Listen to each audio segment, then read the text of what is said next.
Have you ever wondered how to make your Instagram profile more engaging and effective at driving sales?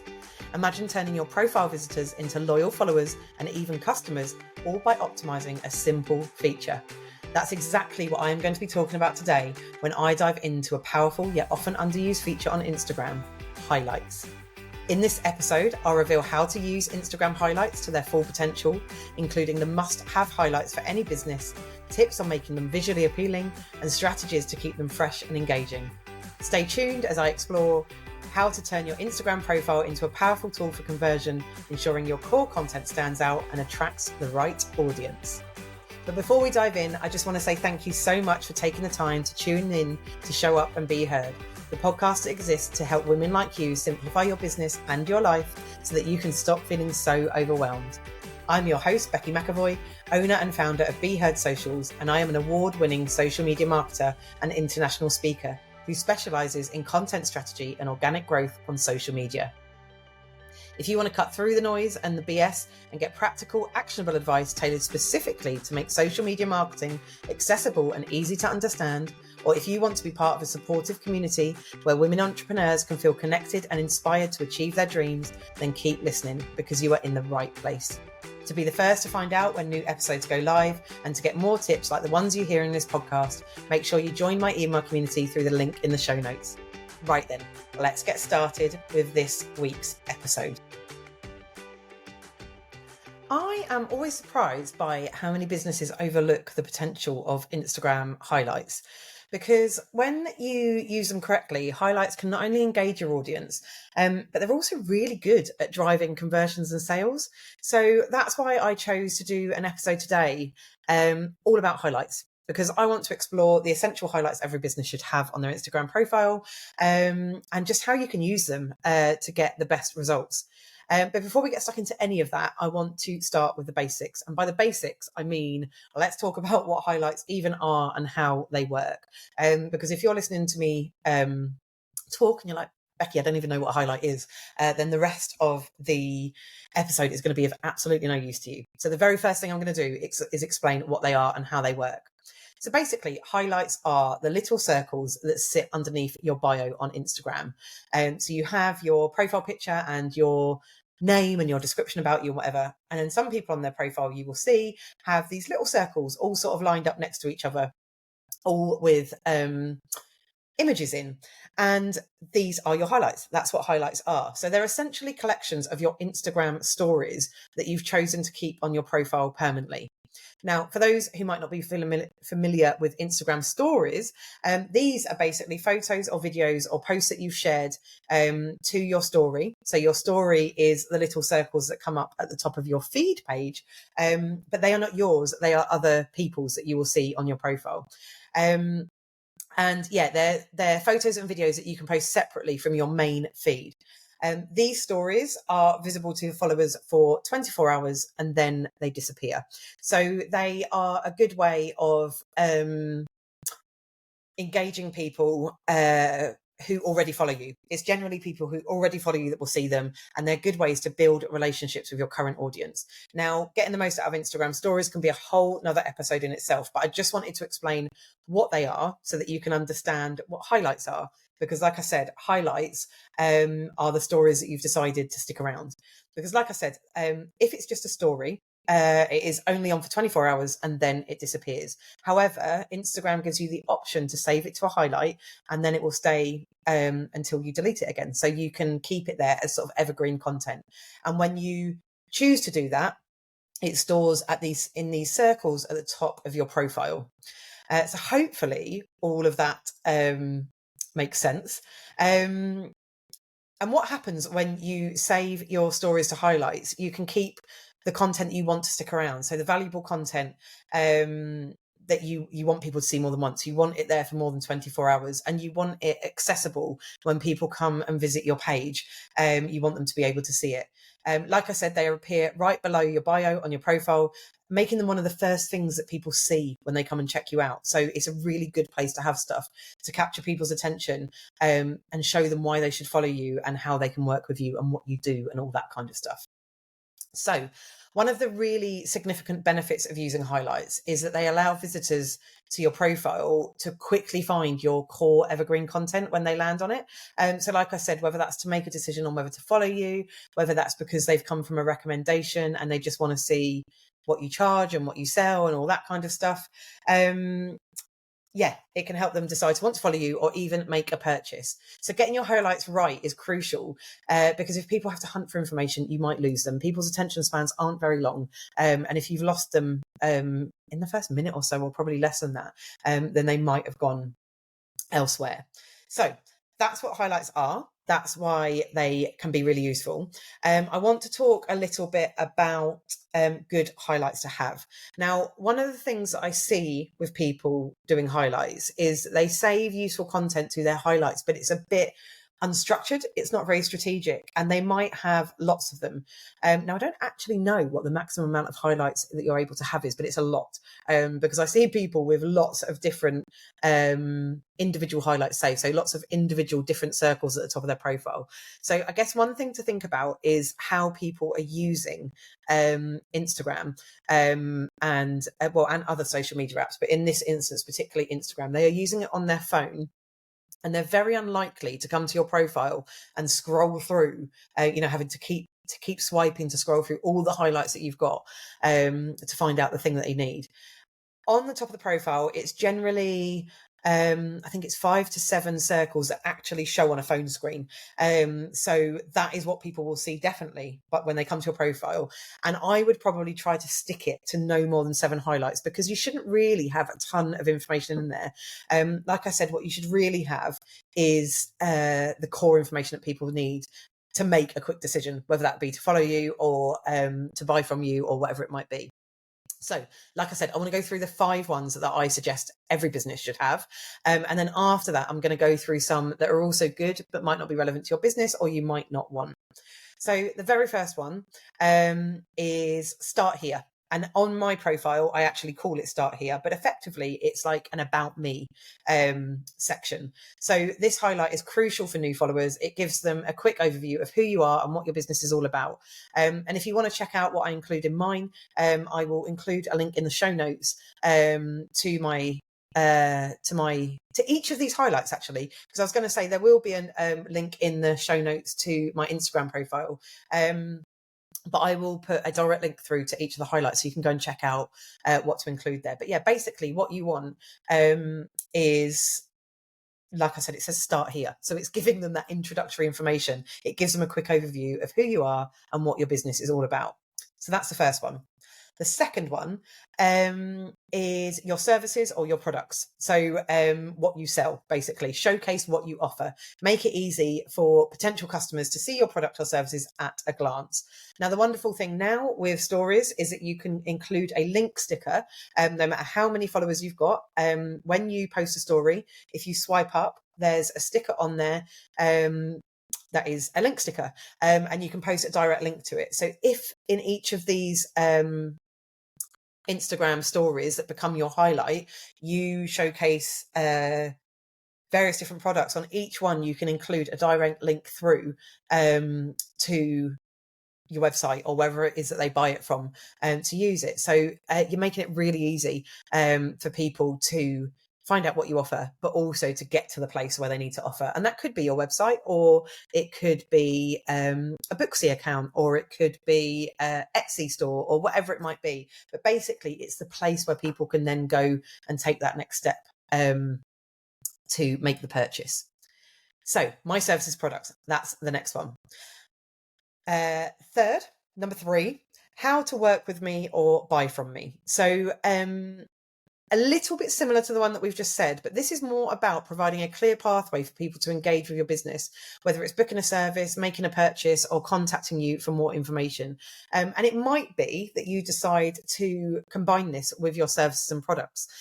So you might do, for example, what I call a talkie story, which is basically just a video of you talking, where you tell people what to expect and the customer journey, basically what they're going to have to do. And how much you put into here will depend on what kind of business you are. So if you're a product business, you might not have as much information in there as a service-based business, for example, because a service-based business might want to talk about the fact that you'll have a discovery call and then you'll be sent a proposal and then the next step will happen, etc., etc. But yeah, a highlight on there that is just how to work with you and how to buy from you, going through all of those different things.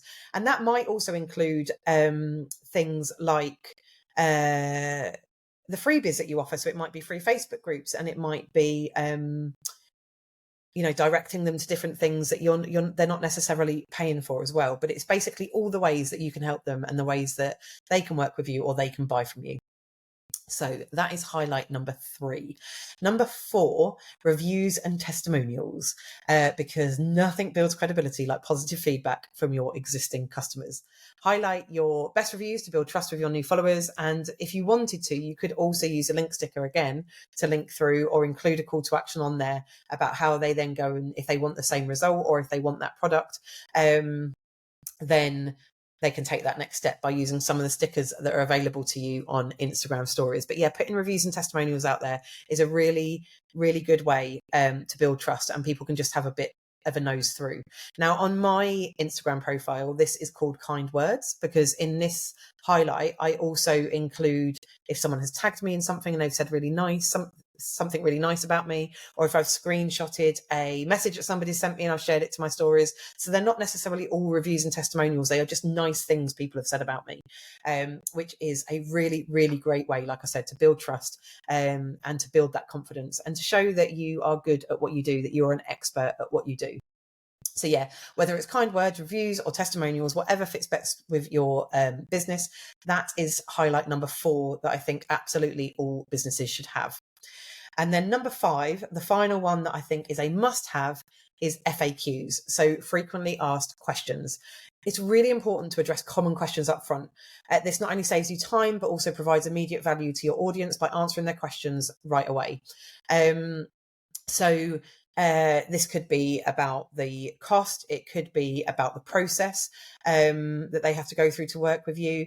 It could be anything really. So have a think about the questions that that people have asked you recently about your business. Include it in an FAQ. So you could do this as a series of talkie stories. You could do it as a series of talking stories, or you could, which I used to have on my profile, but I don't anymore. I have changed it to stories of me talking and responding to questions that people have asked me. And again, go and check that out. But I used to have curated images that I just made up in Canva, and they were nice, pretty images with some text over the top of them. But yeah, like I said, addressing those common questions up front is really important. Maybe it will turn some people away. Like maybe they'll find out that you're too expensive for them, or you don't quite fit right with them. But actually, that's a good thing. And I think it's really important to remember that if your brand is strong and if you've got this right, you should be repelling some people. If you're not, you shouldn't be out there to everyone. You should only be attracting the people that are right for you. That's quite a hard mindset thing to overcome. And that's, again, probably a whole other episode in itself. But it's okay that people choose not to follow you or possibly unfollow you or whatever, because you have put that information out there about your business that's enabled them to make the decision about whether you are right for them. And if they decide you're not, that's not about you or them. That doesn't reflect badly on either of you. It's just that they've realised you aren't right for them. So yeah, don't be afraid to address all those questions up front and help people make the right decision. So those are the 5 that I think all businesses should have, because by having these highlights, your profile becomes a more effective tool for conversion. People who come to check you out won't need to hunt for information. It's all right there. It's neatly organized and it's accessible, and it's the core information that you need to get out there about your business.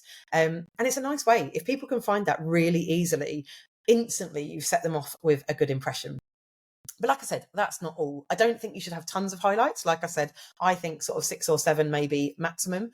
But what your other highlights are will depend on your business. And maybe there's a highlight in there that I won't mention in this episode. It doesn't mean that you shouldn't have it there. But yeah, I'm just going to go through a few more that I think are kind of optional, but maybe good to have, and maybe will get you thinking about whether they would be good for you. So the first one is tips and tricks.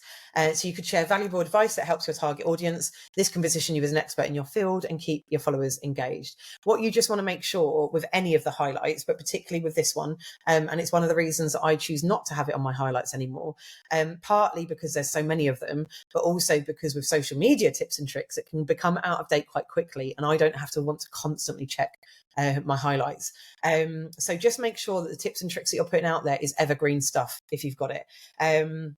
But like I said, it's a really nice way to position you as an expert, keep your followers engaged, and help build that like, because you are helping them with their problems. The second one that I would say is optional but still great is user generated content. So this is any content that is being created by somebody that isn't you, that's been created by your customers ideally, and it's really great to showcase that if it puts your product in or service in a good light. This not only builds community, but it also acts as social proof for your brand. So again, it's building that trust in people that what you do is good. So say for example you are a product-based business, then you could, if people have tagged you in them using their products or showing off your products on their stories, you can save that there, and it just shows that other people are happy with what you do, which is great. There's also ways that you can do this as a service-based business. So for example, if somebody, lots of mine would fit under kind words, but there might be some stuff that I put under user generated content too. So maybe we could do, if anybody is interested, drop me a message, let me know a future episode around user generated content and how to encourage it and that kind of stuff. But basically, if you've got that and if it comes through content being created by your customers or by other people, then you can have a highlight showcasing that.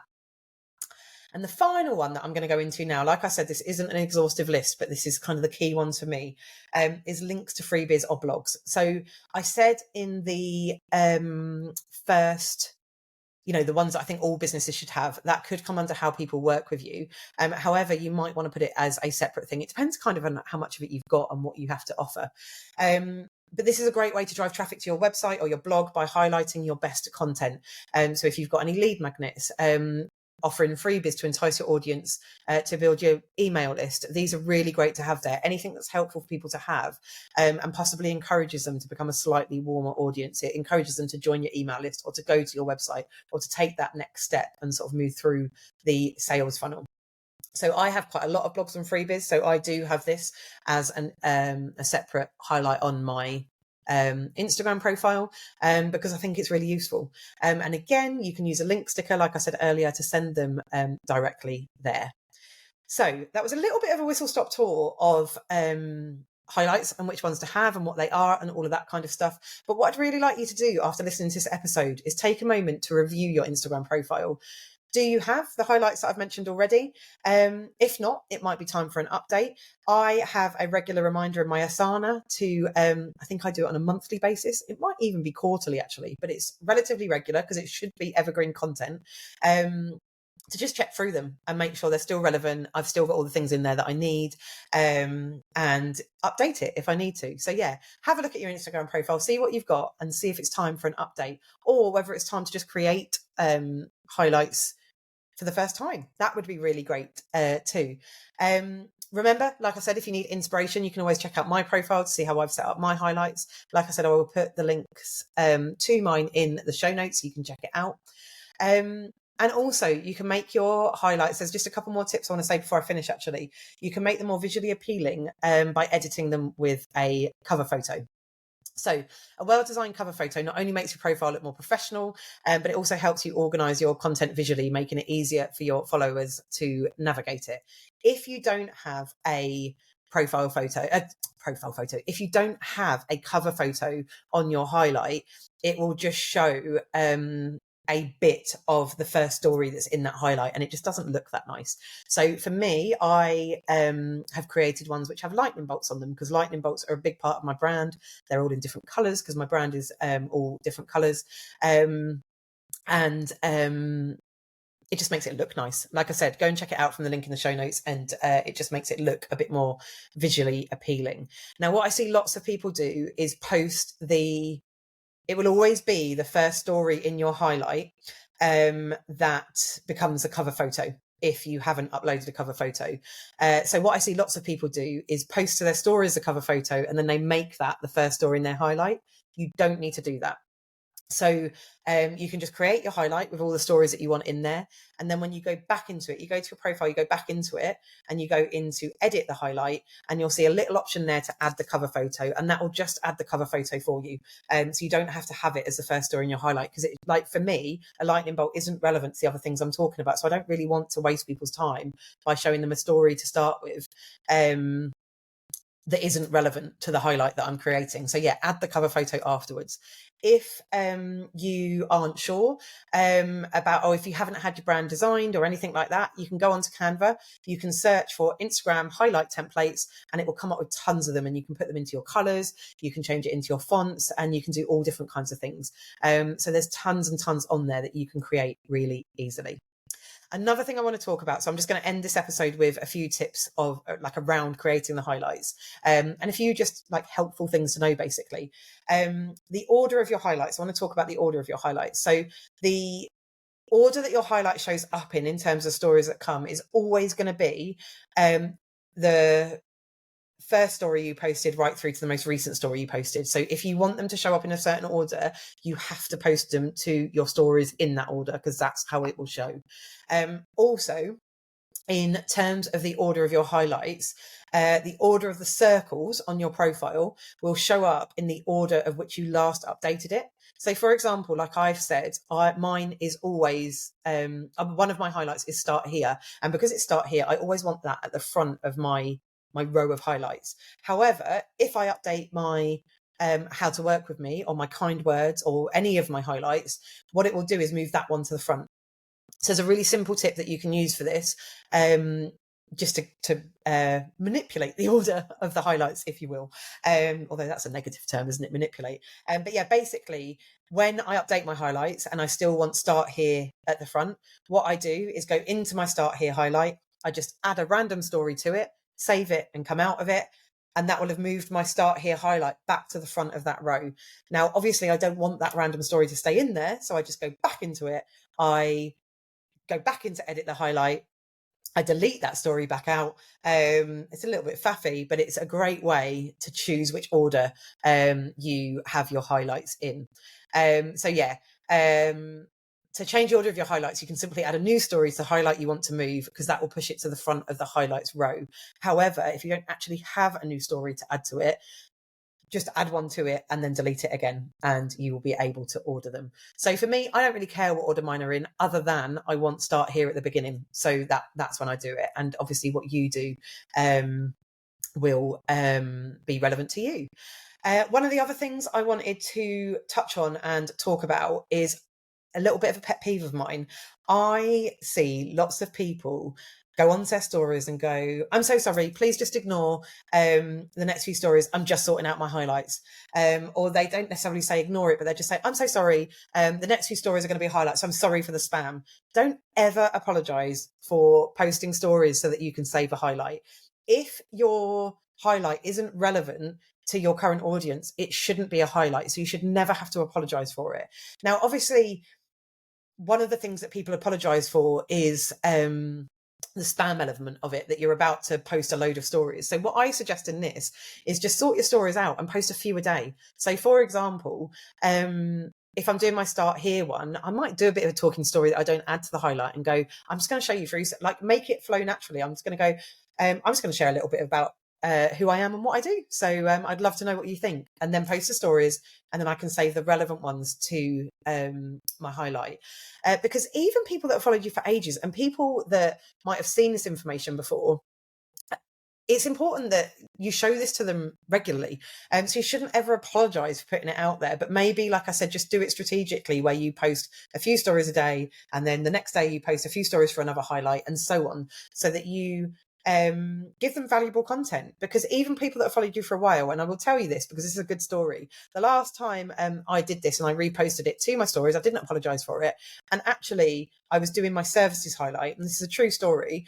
Two people, and two isn't an enormous number, but I mean it is when you're you're trying to sell something, and especially at the time it was like social media management services, it was a while ago, and basically I posted them to my stories, and 2 people that had followed me for ages said, I had no idea you did that, can we have a chat about it, which was amazing, and it did actually convert through to some work for me. So you need to remember that people don't actually know everything you do. You don't know the point they followed you. You don't know if they've seen the stories, and actually we should be regularly getting this information out to people. Like I said, something shouldn't be a highlight if it's not useful to your current followers.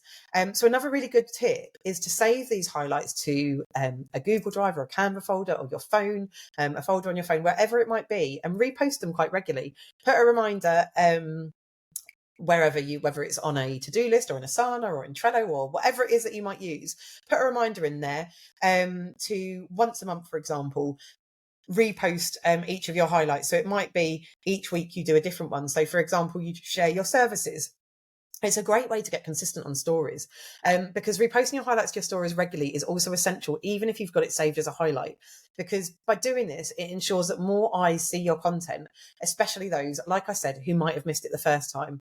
By keeping your highlights active, you maintain engagement and visibility with your followers. And remember that once someone's come to follow you, it's quite rare that they actually go back to your profile again. So regularly resharing it to your stories is really good. And if people don't like that and they unfollow, that's fine. A bit like I said earlier, those people aren't your people. It's about embracing people unfollowing you and seeing people unfollowing you as a sign of success, as a sign that you've got your marketing and your brand right, because they can see that you are not right for them. So that's okay. So yeah, repost your highlights regularly. And I'm not saying every single day, just putting in a reminder for the frequency that works for you. So I've spoken a little bit, but I'm just going to touch on it again because I think this is really important. Don't forget to use Instagram stickers in your stories, the kind of evergreen ones like the link sticker. So use a link sticker. Like I said, I'm going to repeat myself because I want this to stay in your mind. When you include the link sticker, it allows you to include a clickable link directly in your stories, which can be a really powerful tool for driving traffic to your website. So please make sure you're using the features that are available to you, especially things like the link sticker. So when you save these stories to your highlights, that clickable link remains active. So things like the question box and polls maybe aren't so relevant. And I do have some of those in mind, but you won't be going back and checking answers from those to use them. But also the answers don't always stay there and that kind of thing. So you might not want to use those, but things like link stickers is really helpful because that remains active. Which makes highlights a really strategic place to promote your websites, your products, your services, or any important content that you want your audience to access easily. So remember to use that. Yeah, and like I said, do you know what? I am actually going to repeat this again because I really want you to know this, because I think we apologise so much for just marketing our business. Do not apologise for posting these highlights in your stories. If you feel the need to apologise, you really need to question whether you actually need it as a highlight. This is your business and you have the freedom to post whatever you find valuable, and you should be promoting your business and marketing your business. If your current followers aren't interested, it might be a sign to reevaluate what you're highlighting, or realizing that actually you've succeeded because they've realized you're not for them. So yeah, instead of apologizing, be strategic. Post a few highlights each day and keep them updated, because it not only keeps your content fresh, but it might even encourage followers to engage with you. So yeah, there's so much more I could say about highlights, but I'm really conscious of time. But if you have any questions, come connect with me on my socials and ask me. I'd love to know actually what you thought of this episode, what your most valuable takeaways were, where you were listening to it. Screenshot and tell me where you were listening and tag me in it, and I will share you to my stories as well. So yeah, I'd really love to hear from you. And also, especially if you add any new highlights to your profile because of this episode, definitely let me know, because that will light me up more than I can tell you. Send me a message, let me know which ones you choose and how they're working from you. I would love to hear from you. Thank you so much for listening to Show Up and Be Heard, but please don't go without telling me your name. I genuinely love meeting new people and making new connections. So if you don't already, I'd love it if you'd come find me on Instagram, LinkedIn or Facebook and drop me a message to say hello and let me know what you thought of the episode. The link to all my socials are in the show notes. And of course, if you enjoyed this episode or found it useful, then I'd really appreciate it if you could take just a few minutes to give it a review on whatever platform you are listening on. because everyone I get really does make me do a little squeal and a big happy dance. Finally, more than anything else, please always remember, realising that you're not actually meant to do this stuff alone is the first step to making it easier. So I'll see you next time.